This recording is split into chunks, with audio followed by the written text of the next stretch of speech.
Hi guys. അപ്പം ഇപ്പോൾ ഹോസ്പിറ്റലിലായിട്ടുള്ള ഞാനിപ്പോൾ ചെറിയൊരു വ്ളോഗ് ചെയ്യാമെന്ന് വിചാരിച്ചിട്ട്, കാരണം ഓൾമോസ്റ്റ് കുറേ മെസ്സേജ് വന്ന്.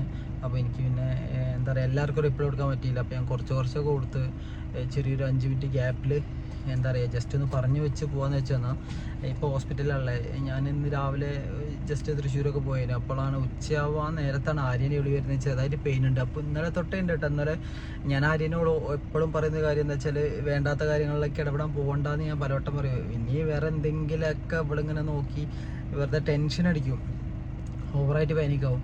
അപ്പോൾ ഈ ഒരു പാനിക്കൊക്കെ ആയിട്ടാവും എന്താ അറിയില്ല, ഇന്ന് ജസ്റ്റ് പെയിനൊക്കെ ആയി. അപ്പം നമ്മൾ വിചാരിച്ചിപ്പോൾ എന്താ പറയുക, സിമ്പിളായിട്ടുള്ള കാര്യം അറിയില്ല. അപ്പോൾ ഡോക്ടറെ വിളിച്ച് ചോദിച്ചപ്പോൾ ഡോക്ടർ പറഞ്ഞ് വഹിക്കേണ്ട, വേഗം കൊണ്ടുവന്നോളാം പറഞ്ഞു. അപ്പോൾ അങ്ങനെ നൈറ്റിലേക്ക് നമ്മൾ എത്തി. ഇപ്പം അഡ്മിറ്റാണ്. ചെറിയൊരു പെയിന് പോലെ വന്നതാണ്. വേറെ കുഴപ്പമൊന്നുമില്ല, അതായത് കുഴപ്പമൊന്നും ഇല്ലാണ്ടൊക്കട്ടെ എന്ന് പ്രാർത്ഥിക്കട്ടെ. അപ്പോൾ എല്ലാവരും പ്രാർത്ഥന വേണം ഈ ഒരു കാര്യത്തിൽ.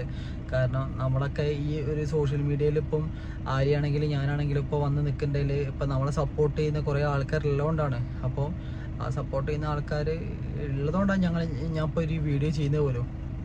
കാരണം ആരെയും ഒരു സ്റ്റാറ്റസ് ഇട്ട് ഹോസ്പിറ്റലിലാന്നുള്ള, അതിനുശേഷം ഞാനിട്ട് ഇപ്പോൾ എനിക്ക് അത്രയ്ക്ക് മെസ്സേജ് ആർക്ക് വന്നിട്ടുണ്ടെങ്കിൽ ഞാൻ നോക്കിയിട്ടില്ല. എനിക്ക് അത്രയ്ക്ക് മെസ്സേജ് വന്ന് ഞാൻ പറ്റുന്ന അത്രയൊക്കെ റിപ്ലൈ കൊടുത്തു. പിന്നെ എനിക്ക് ഒരുപാടേക്ക് റിപ്ലൈ കൊടുക്കാൻ പറ്റാത്തതുകൊണ്ടാണ് ഞാൻ ഈ ഒരു വീഡിയോ ചെയ്യുന്നത്. വേറെ കുഴപ്പമൊന്നുമില്ല കേട്ടോ, ആർക്കും കുഴപ്പമില്ല, കുട്ടിക്കും കുഴപ്പമൊന്നുമില്ല.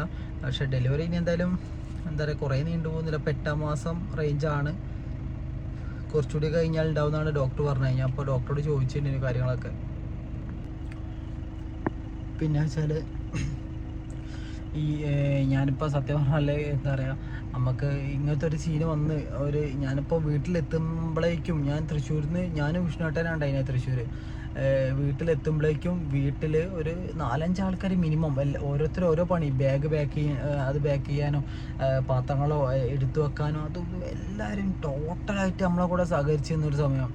അതൊക്കെ സത്യം പറഞ്ഞിട്ടുണ്ടല്ലോ, നമുക്കൊന്നും എന്താ പറയുക, ഇങ്ങനത്തെ ഒരു സഹകരണമൊന്നും ഞാൻ എവിടെയും കണ്ടില്ല കേട്ടോ. എവിടെയും കണ്ടില്ല. അപ്പം വിനേച്ചും വല്യമ്മയൊക്കെ അങ്ങോട്ടും ഇങ്ങോട്ടും ഓടി ഓരോ കാര്യങ്ങൾ ചെയ്യുന്നുണ്ട് അമ്മേൻ്റെ കൂടെ. അപ്പോൾ അമ്മയ്ക്കൊരു ഹെൽപ്പായിട്ട് അവരൊക്കെ നിൽക്കുന്നത് കാണുമ്പോണ്ടല്ലോ, അതായത് ഉഷമ്മയ്ക്കിട്ടാ, അതായത് അതൊക്കെ കാണുമ്പോൾ നമുക്ക് ഭയങ്കര ഒരു ഇതാണ്. കാരണം ഞാനൊന്നും ഇങ്ങനത്തെ ഒരു കേസ് ഇതുവരെ കണ്ടില്ല. കാരണം നമുക്കൊരു എല്ലാവരും സെൽഫിഷ് ആയിട്ടുള്ളൊരു സിറ്റുവേഷനാണ് ഇപ്പോൾ ഇന്നത്തെ ലോകം മൊത്തം. പക്ഷേ എങ്കിൽ പോലും ഇങ്ങനത്തെ ഒരു കേസ് വന്ന് ആര്യനെ വിളിച്ച്, ഞാൻ അരമണിക്കൂർ ആര്യ എത്തുമെന്ന് പറഞ്ഞ്, അരമണിക്കൂർ എത്തുന്നതിൻ്റെ ഉള്ളിൽ എല്ലാം ബേക്കായിട്ട് വണ്ടീൻ്റെ അടുത്ത് എത്തിന്.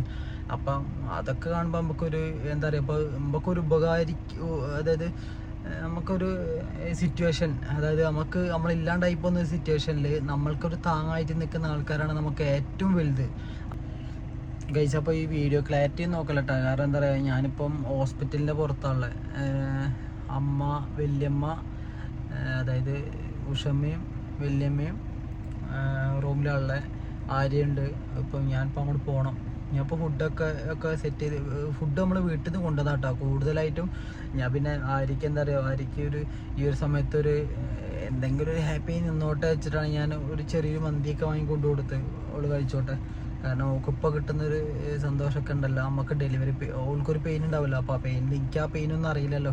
അപ്പോൾ എനിക്ക് ചെയ്യാൻ പറ്റുന്ന കാര്യങ്ങളൊക്കെ ഞാൻ ചെയ്ത് കൊടുക്കട്ടെ വെച്ചിട്ട് ചെയ്യാട്ടോ ഗൈസ്. അതേപോലെ തന്നെ ഈ ഒരു സിറ്റുവേഷനിൽ വല്യമ്മയും വിഷ്ണുവേട്ടനും അഞ്ജലിയൊക്കെ വന്നിട്ടുണ്ട്. അതായത് നിഷ എല്ലാവരും ഉണ്ടായിരുന്നു കേട്ടോ. അതായത് നിഷയൊക്കെ വരണ ചോദിച്ചാൽ, പിന്നെ നിഷേൻ്റെ കുട്ടി ചെറുതാ. അപ്പോൾ പിന്നെ നമുക്ക് ഓളെ ബുദ്ധിമുട്ടിക്ക് അധികം പറ്റൂലല്ലോ. പക്ഷേ എങ്കിൽ പോലും വല്യമ്മ ഇന്നിവിടെ സ്റ്റേ ആണ്, നമ്മളപ്പുറം നിൽക്കാൻ വേണ്ടി വന്നിട്ടുണ്ട്. വിഷ്ണുവേട്ടനും അഞ്ചും ഒക്കെ അതായത് ഇവിടെ ഉണ്ടായിരുന്നു, ഓൾറെഡി ഉണ്ടായിരുന്നു. അപ്പം നമുക്ക് ഒരു ആവശ്യത്തിന് ഇപ്പം ഞാൻ ഇന്ന് വരെ ആൾക്കൊരു ഉപകാരം ചെയ്തെന്ന് എനിക്ക് തോന്നിയില്ല. പക്ഷേ എങ്കിൽ പോലും അവരൊക്കെ വന്നതിലേക്ക് അത്രയും ഹാപ്പി ഉണ്ട്. കാരണം നമുക്കതൊക്കെ തന്നെയുള്ളൂ സമ്പാദ്യം. കാരണം ഓർക്ക് നാളെ ഒരു ആവശ്യം വരുമ്പോൾ ഞാൻ പോകും എന്തായാലും. അപ്പോൾ എന്തായാലും എല്ലാവരും ഉണ്ട്. അതേപോലെ നമ്മളെ വ്ളോഗും കാര്യങ്ങളൊക്കെ കാണുന്ന കുറേ ആൾക്കാരോട് ഉണ്ട് കേട്ടോ. അപ്പോൾ അതുകൊണ്ട് കുറേ ഹെൽപ്പാണ്. കാരണം നമുക്ക് ഓരോ കാര്യങ്ങൾ വരുമ്പോൾ അവർ നമ്മുടെ അടുത്ത് സംസാരിക്കുന്നതും ഒക്കെ ഒരു പോസിറ്റീവായിട്ടുള്ള കാര്യങ്ങളാണ്. അപ്പോൾ എന്താ പറയുക, യൂട്യൂബ് എന്നുള്ളത് എന്താ പറയുക, ഇപ്പോൾ നമുക്കൊരു ഏണിങ്സ് മാത്രമല്ല, നമുക്കൊരു സപ്പോർട്ടിങ് കൂടി. എവിടെ പോയാലും നമ്മളെ കെയർ ചെയ്യാൻ 2 ആൾക്കാരെങ്കിലും നമ്മൾ കൂടെ ഉണ്ടാകുന്നത് വളരെ എന്താ പറയുക, അത്രയ്ക്കും നല്ല ഹാപ്പിയാണ് കഴിച്ച്. അതേപോലെ ഞാനും അമ്മയും വല്യമ്മയും കൂടി വീട്ടിൽ ഡ്രസ്സ് എടുക്കാനും ഫുഡ് എടുക്കാനൊക്കെ പോയിട്ട് വരും. ആ സമയത്ത് അഞ്ജലിയും വിഷ്ണുവേട്ടനും അവിടെ ഉണ്ടായിന്. ആ സമയത്ത് ഒറ്റൊരു ബില്ല് വന്ന് എന്താ പറയുക, ഓൾമോസ്റ്റ് ഒരു 3 സംതിങ്ങിൻ്റെ ബില്ലാണ്. അപ്പം അത് വിഷ്ണുവേട്ടൻ ആ സമയത്ത് അടച്ച്. എന്താ പറയുക, തിരിച്ച് വന്നിട്ട് ഞാൻ വിഷ്ണുവേട്ടൻ അത്ര ബില്ല് ചോദിച്ചു. വിഷ്ണുവേട്ടൻ അവിടെ കുഴപ്പമില്ല എന്നൊക്കെ പറഞ്ഞ് എങ്കിലും ഞാൻ വിഷ്ണുവേട്ടൻ കൊടുത്തെങ്കിൽ പോലും, പക്ഷെ എന്താ പറയുക, അതേപോലെയൊക്കെ ആ സമയത്ത് ബില്ല് അടയ്ക്കുന്ന സമയത്ത് നമ്മളെ ഇങ്ങോട്ട് വിളിക്കുന്ന കുറേ ആൾക്കാരുണ്ട്. എടാ എത്രയാണ് ബില്ല്, എന്താ ചെയ്യേണ്ടേ ചോദിച്ചിട്ട് വിളിക്കുന്ന ആൾക്കാരുടെ ഇടയിൽ വിഷ്ണുവേട്ടൻ ആ ബില്ല് അടച്ചിട്ട് ആ സമയത്തുള്ള മരുന്ന് കാര്യങ്ങളൊക്കെ ചെയ്ത് കൊടുത്ത്, എന്താ പറയുക, നമുക്ക് പൈസേൻ്റെ കാര്യത്തിലല്ല അത്, എന്താ പറയുക, ആ സമയത്ത് നമുക്ക് എങ്ങനെ സിറ്റുവേഷൻ ഹാൻഡിൽ ചെയ്യുന്നുള്ള കാര്യത്തിലാണ് നമുക്ക് ഏറ്റവും വലിയ കാര്യം. ആ കാര്യത്തിലൊക്കെ ഞാൻ ഒരുപാട് പഠിച്ചിട്ടപ്പം എന്താ പറയുക, അപ്പം നമ്മൾക്ക് ഒരു ആൾക്കൊരു ഉപകാരം ചെയ്തു കൊടുത്ത്, ആ ഉപകാരം ചെയ്തു കൊടുത്തതിൻ്റെ ഒന്നിൽ കൂടുതലെങ്കിലും കിട്ടണം എന്ന് ആഗ്രഹിക്കുന്ന ആൾക്കാരായിരിക്കും നമ്മൾ ചുറ്റിലുള്ളത്. അപ്പോൾ ആ സമയത്ത് വെച്ച് നോക്കുമ്പം ഇപ്പം വിഷ്ണുവേട്ടൻ ഇപ്പോൾ ആ ബില്ല് അടച്ചിട്ട് എന്നോട് വേണ്ടാന്ന് പറഞ്ഞ കേസാണ്. പക്ഷേ എങ്കിൽ പോലും ഞാൻ കൊടുത്തെങ്കിൽ പോലും, പക്ഷേ ആ സമയത്ത് ബില്ല് അടയ്ക്കുന്ന സമയത്ത് പോലും എന്നെ വിളിച്ചില്ല.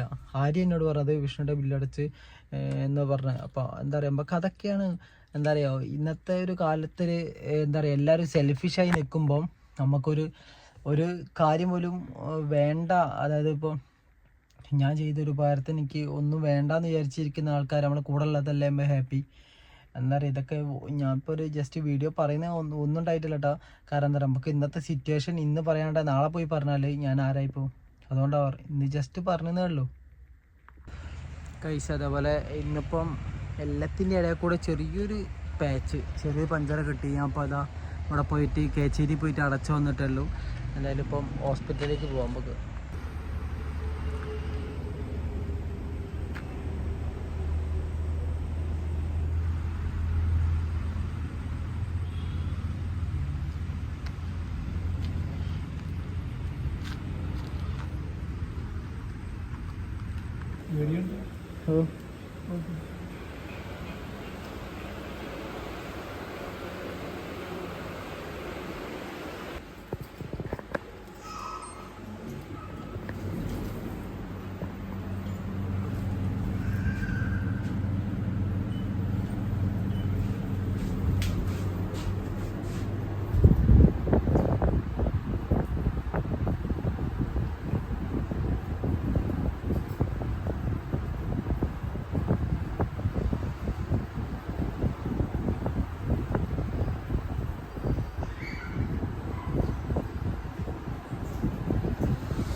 വെള്ളം ഉറങ്ങിയോ?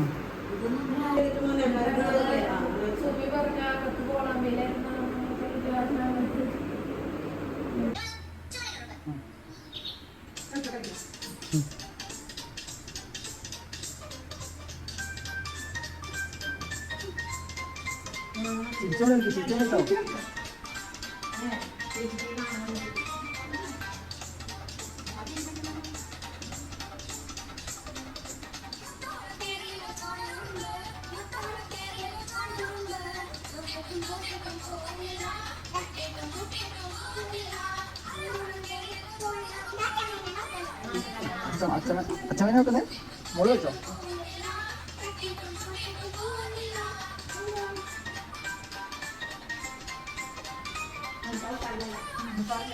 കളിക്കാൻ പറ്റേ മാമനെ കളിക്കാൻ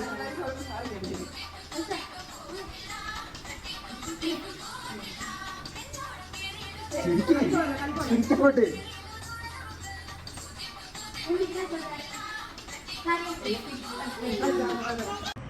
കഴിച്ചപ്പം ഞാൻ എന്തായാലും ഉറങ്ങാൻ പോകട്ടോ. ഞാൻ എന്തായാലും നമുക്ക് പിന്നെ കാണാം. Okay bye.